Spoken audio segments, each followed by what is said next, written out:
So now it's a tax time. तो finally ITR मतलब income tax return file करने का समय आ गया है।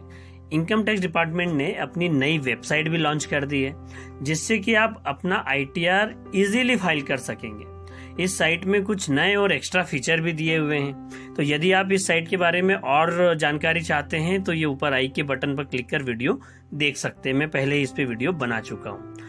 आज की वीडियो में हम मेनली बात करने वाले हैं इनकम टैक्स के नए टैक्स स्लैब और ओल्ड टैक्स स्लैब के बारे में।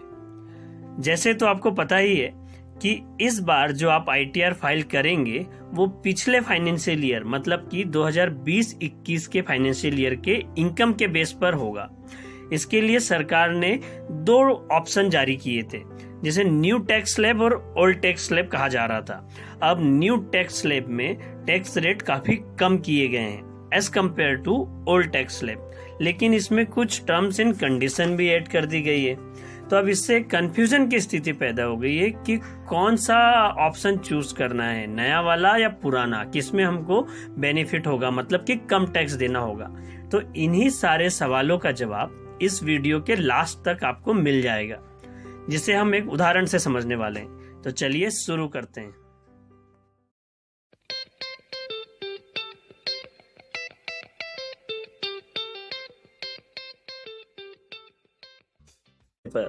तो फाइनेंशियल ईयर 2020-21 के टैक्स में आपको 2 ऑप्शन मिलते हैं। एक तो जो पिछले साल था वही रहेगा, और दूसरा जो ऑप्शन दिया गया है उसमें टैक्स रेट काफी कम कर दिए गए हैं। जैसे कि पहले 2.5 लाख तक की बात करते हैं, तो 2.5 लाख तक की आय पर टैक्स स्लैब में परसेंटेज जो है 0 है, पहले भी 0 था।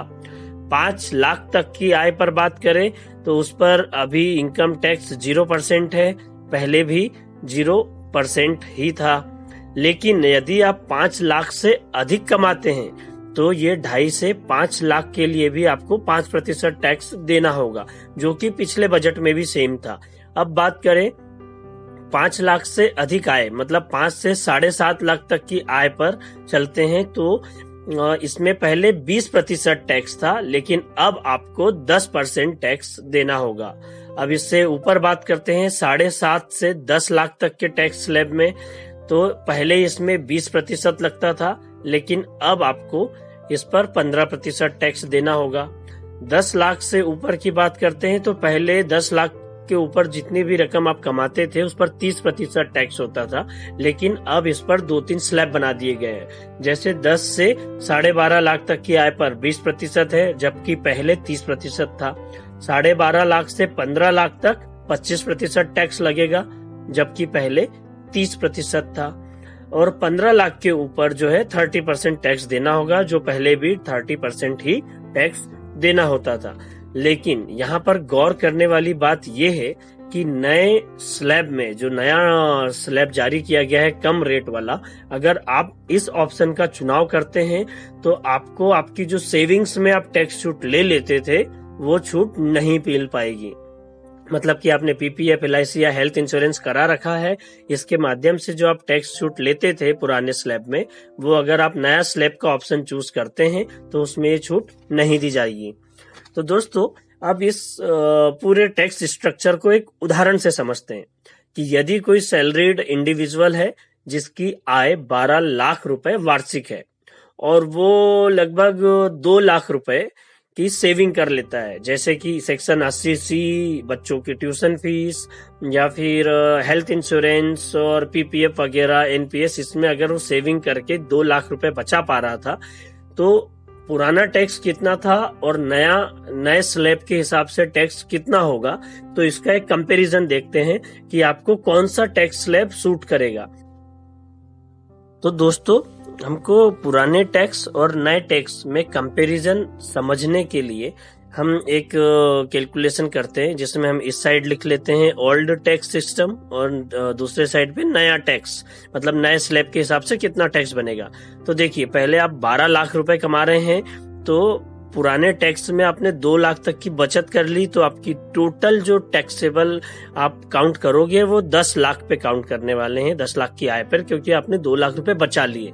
लेकिन नए वाले टैक्स में आपको पूरे 12 लाख पर टैक्स देना होगा। तो उसके लिए हम अब एक कैलकुलेशन करते हैं। पहले लिखते हैं हम 2.5 लाख तक के लिए तो आपको नील टैक्स रहेगा, नए में भी और पुराने में भी। अब 2.5 से 5 लाख तक की जो आपकी आय हुई है 2.5 लाख रुपए की, तो उस पर पुराने में भी 5% टैक्स है और नए में भी, तो ये हो गया लगभग 12,500 रुपए। अब 5 से 7.5 लाख तक की आय पर बात करें तो ये 2.5 लाख पर पुराने दर के हिसाब से 20% टैक्स होता था, जो कि 50,000 रुपए होगा, और नए स्लैब के हिसाब से ये 10% यानी कि लगभग 25,000 रुपए होगा। अब 7.5 से 10 लाख तक की आय जो है एक्स्ट्रा, उसकी बात कर रहे हैं, तो इस पर भी 20% टैक्स है पुरानी दर के हिसाब से, मतलब 50,000 रुपए और ऐड कर दीजिए। और नए स्लैब में इसको 15% में रखा गया है, तो आप 2.5 लाख का 15% मतलब कि 37,500 रुपए, मतलब 37,500 रुपए ऐड कर दीजिए। अब यहाँ पर एक और चीज चेंज हुई है कि जो पुराने स्लैब में आपने 12 लाख तक की आय में 2 लाख तो टैक्स सेविंग कर ली, तो आपका पुराना टैक्स सिस्टम यहीं खत्म, मतलब आपको यहाँ पे टोटल कैलकुलेट कर लेते हैं, तो ये हो गया आपका 1,12,500 रुपए टैक्स बनेगा पुराने स्लैब सिस्टम के हिसाब से। इसमें हमने सेस और एजुकेशन जो आपका परसेंटेज लगता है वो काउंट नहीं किया है, ये उसको बाद में काउंट किया जाता है। अब नया टैक्स सिस्टम में क्या है कि आपको 2 लाख रुपए हमने जो पुराने में छूट ली थी नए में नहीं मिल रही है, तो आपको ये 2 लाख रुपए पर भी टैक्स देना होगा। वो है इसमें 10 लाख के ऊपर की आय पर 20%, मतलब कि 40,000 रुपए आपको टैक्स देना होगा इस पर। तो आप टोटल कैलकुलेशन करते हैं तो ये आ रहा है लगभग 1,15,000 रुपए। तो दोस्तों इसमें अब हमने देखा एग्जाम्पल में कि पुराने स्लैब के हिसाब से 1,12,500 है, और टैक्स छूट नहीं लेकर के अगर आप नया ऑप्शन चूज करते हैं तो 1,15,000 टैक्स बनेगा। तो ये हर जो भी बंदा है अपनी अपनी सेविंग के ऊपर से डिपेंड करेगा कि पुराने स्लैब में ज्यादा फायदा है या नए स्लैब में। तो आप आपकी सेविंग्स जो भी आपने कर रखी है या हर साल करते हैं पीपीएफ, एनपीएस और एलआईसी वगैरह में, तो उसके हिसाब से अपना टैक्स स्लैब कैलकुलेट कीजिए कि आपको किस ऑप्शन में रहने में फायदा है, और उसके हिसाब से ही अपना ऑप्शन चूज कीजिए कि आप पुराने दर पर टैक्स देना चाहते हैं या नए रेट पर।